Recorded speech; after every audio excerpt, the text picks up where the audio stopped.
So to change the crank on an Efitment elliptical, you will need a Phillips screwdriver, a flathead screwdriver, a mallet, and an adjustable wrench. You will begin by taking off all the screws. You have them right here, up here. So you have a total of 1, 2, 3, 4, 5, 6. And you have the same amount of screws on both sides of the cover.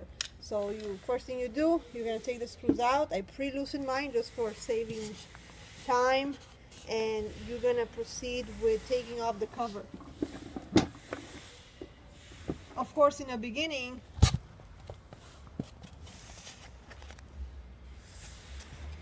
you will have to take off the crank bolts and the pedal supports that connect to the crank, so you can then remove the covers once you have loosened them up. And we're going to just slide it. You're going to have to work around it to find the position and then completely slide the cover off. If you encounter any difficulties, there's the circle around it is removable, and with that, once you pop it out, you will have more of an area to work with. So I'm going to demonstrate that right now.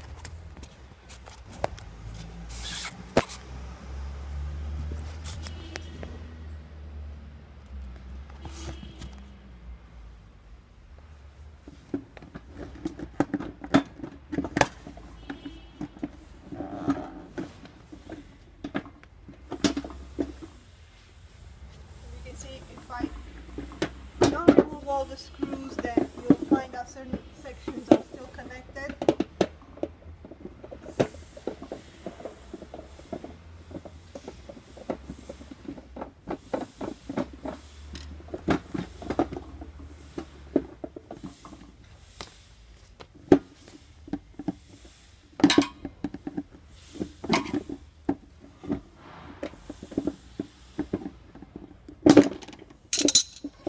Once you pop the cap off, then you will be able to remove the cover with much more ease. This is a sample that we're using for testing. As you can see, the belt inside my unit is completely shredded. But what we're trying to show right now is how to change the crank. So let's completely remove the cover.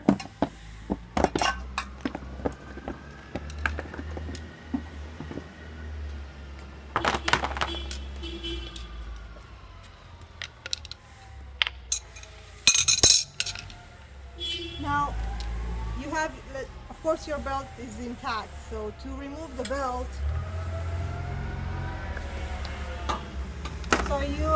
to change the crank, you have to take off your belt, right? Mine is already it's torn, so it's easier for me to remove it because it's not even around the right pulley, right? But let's just say yours, it's on super tight, right? So as you pedal, it's on the belt wheel and the pulley. To take it off, you make sure you don't catch your fingers anywhere in here.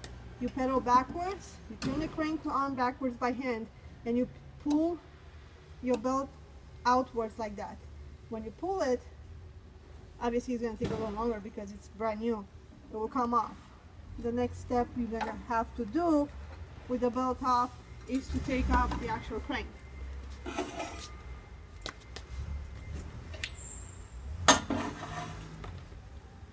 And to do that, we have 2 sets of locking washers and another one that holds the bearings inside.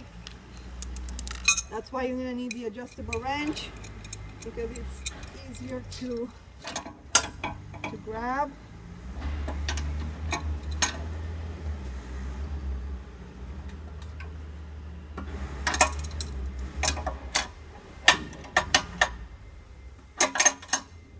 So you're going to have to use your other hand to kind of counteract the way the crank wants to move when you use the wrench, because otherwise if you don't, once you turn, the whole crank will turn. So you hold it with one hand and then loosen it up with the other. With the first one.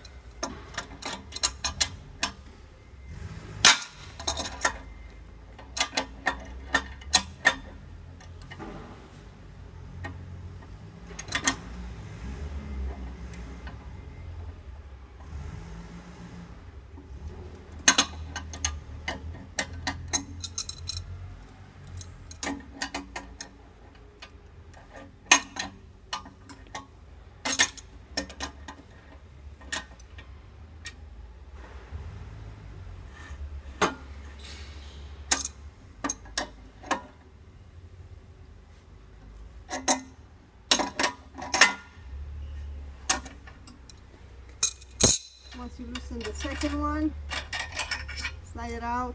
There's a flat washer. You can just pop it out. That's why you need a flathead screwdriver. You've taken the washer out. Now we have to remove the inner ring.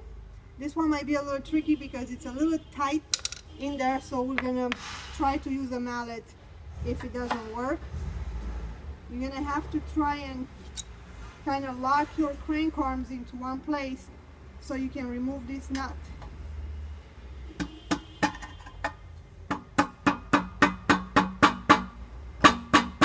Actually, that was tightening it, so we gotta go the other way.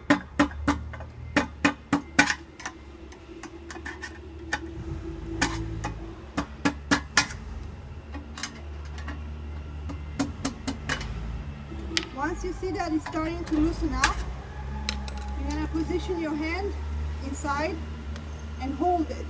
Make sure your hand stays on the inside, not on the outside.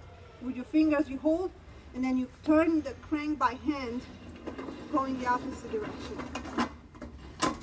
And as you can see, it's coming off.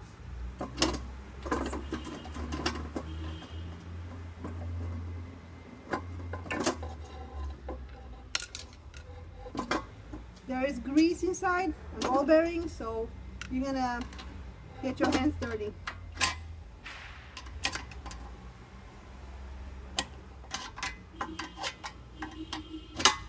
It's a little tedious also, because once it starts moving, then it kind of tends to go all over the place.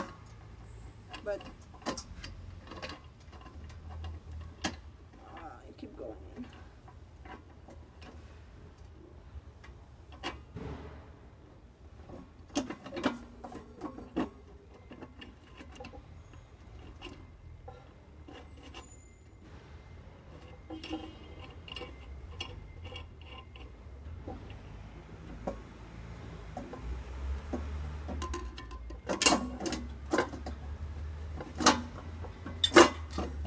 See, it has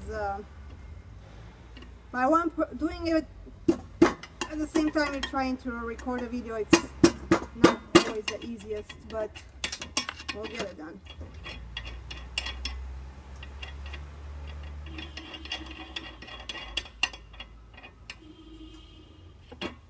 Okay, so it's coming off.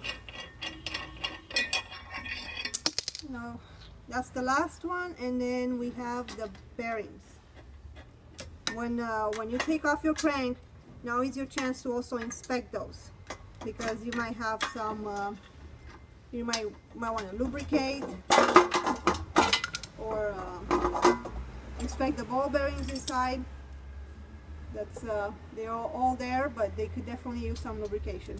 So now you're just gonna slide it out like this, rotate, and you're gonna basically wiggle it out of the hole, and that's the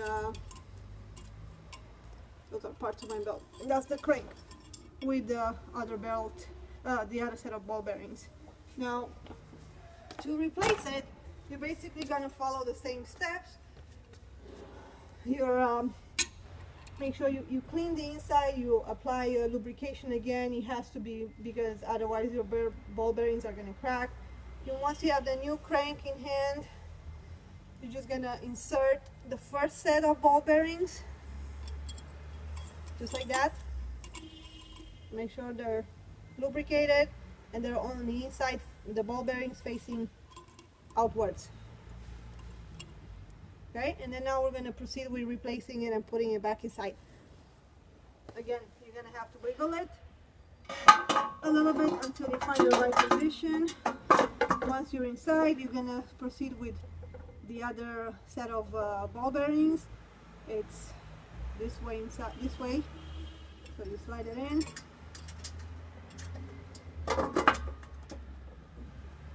Next thing, you're going to lock it in with the piece that we kind of struggle to take off.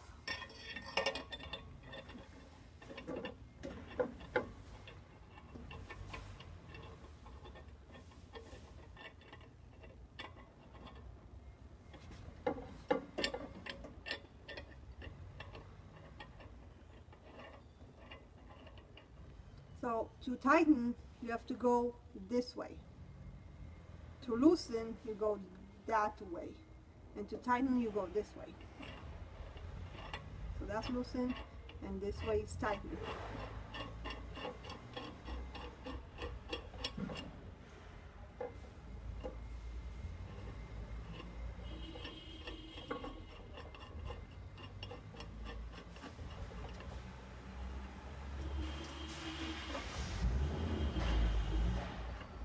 So you're just going to continue, you're going to tighten it, use your screwdriver to ensure, give it a couple taps. After it's locked in all the way, then you have to put the flat washer. There's a groove on your crank, you're going to see it, and when you slide the washer, make sure the little tooth kind of goes over it. Otherwise it's not going to have a good fit. And then you're just going to do the other remaining 2 washers. You're going to put them on, and then you can tighten them both at the same time, whichever way it's easier for you. Make sure everything is nice and snug. There's no play side to side, because that will cause your belt to come off and your bearings to get damaged.